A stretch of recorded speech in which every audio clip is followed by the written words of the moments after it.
Bonjour à toutes et à tous et bienvenue dans ce Flash Info. Le 19 mars, aujourd'hui, tout à l'heure, nous irons au printemps du livre ancien, c'était le week-end dernier à Angers. Et puis on parlera également de la commission d'enquête parlementaire chargée d'examiner les causes de notre dépendance énergétique. Elle va remettre son rapport en avril prochain. Mais juste avant, comme d'habitude, on ouvre les volets pour regarder les prévisions météo de demain matin. Vous le voyez, des averses en Bretagne, ce sera ailleurs assez dégagé avant le retour de la pluie mercredi. Il fera 14 degrés à Montpellier, 10 à La Rochelle, 8 à Metz ou 9 degrés à Tours. C'était la 5e édition du printemps du livre ancien. L'événement se tenait le week-end dernier au Grenier Saint-Jean d'Angers. Organisé par l'association Renaissance de la Doutre et les Lyriades de la langue française. L'événement avait pour thème cette année le livre ancien et la bande dessinée. J'ai pu me rendre sur place pour rencontrer des passionnés. Regardez. Pour le public, il s'agit d'une riche déambulation autour d'anciens manuscrits ou bandes dessinées évocatrices de notre enfance. Le livre est toujours un véhicule de transmission, un véhicule de plaisir, de partage dans la société.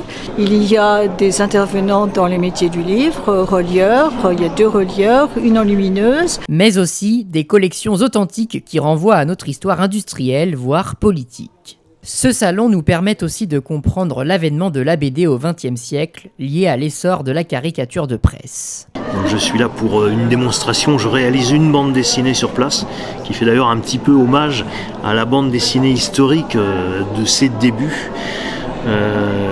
Sur des personnages libres de droit, hein, je réutilise Popeye et les pieds nickelés. J'ai été élevé dans un univers où il y avait toujours des livres. Quand je vais dans un appartement, dans une maison où il n'y a pas de livres, je me sens pas bien.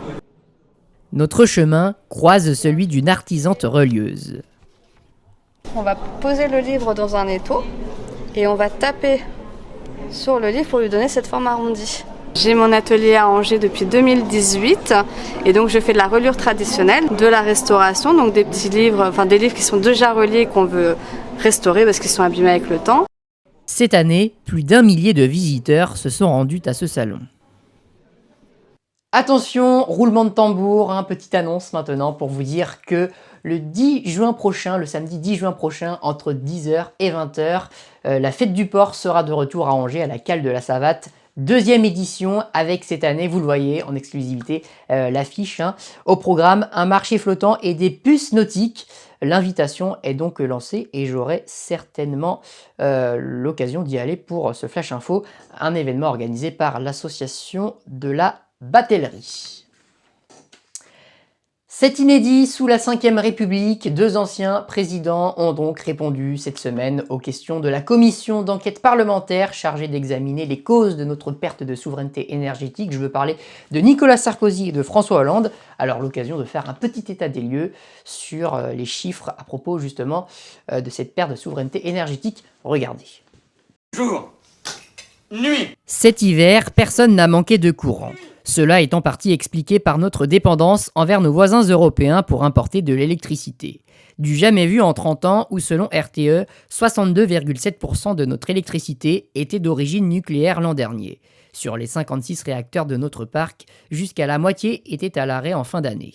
La commission d'enquête parlementaire chargée d'examiner les causes de cette perte d'autonomie pointe une politisation croissante de l'industrie de l'atome. Elle a atteint son acmé avec l'accident de Fukushima en 2011 où des décisions majeures ont été prises. En France, la fermeture de Fessenheim par la gauche en est l'illustration.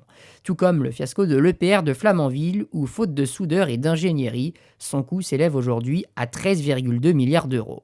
La commission d'enquête, impulsée par la droite, devra rendre son rapport d'ici le mois d'avril. À l'étranger, Vladimir Poutine, visé par un mandat d'arrêt international lancé à son encontre vendredi dernier par la Cour pénale internationale. Le tribunal accuse le dirigeant russe de crime de guerre pour déportation illégale d'enfants ukrainiens.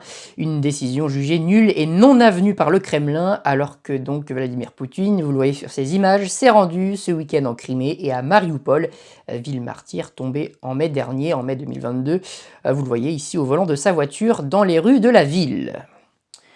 En bref, également, toujours à l'étranger, au moins 14 morts et des dégâts considérables au sud de l'Équateur où un puissant séisme de magnitude 6,8 sur l'échelle de Richter s'est produit hier. Son épicentre se situe à Balao, à l'ouest du pays.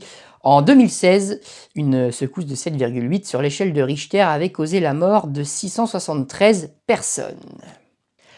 Merci à vous de m'avoir suivi, c'est la fin de ce Flash Info. N'hésitez pas à vous abonner à cette chaîne YouTube, à relayer mon contenu également. D'autres émissions vont suivre dans les prochaines semaines. Nous, on va se quitter avec les images du printemps du livre ancien où l'on était en début d'émission tout à l'heure. Excellente semaine à tous, je vous dis à bientôt, au revoir.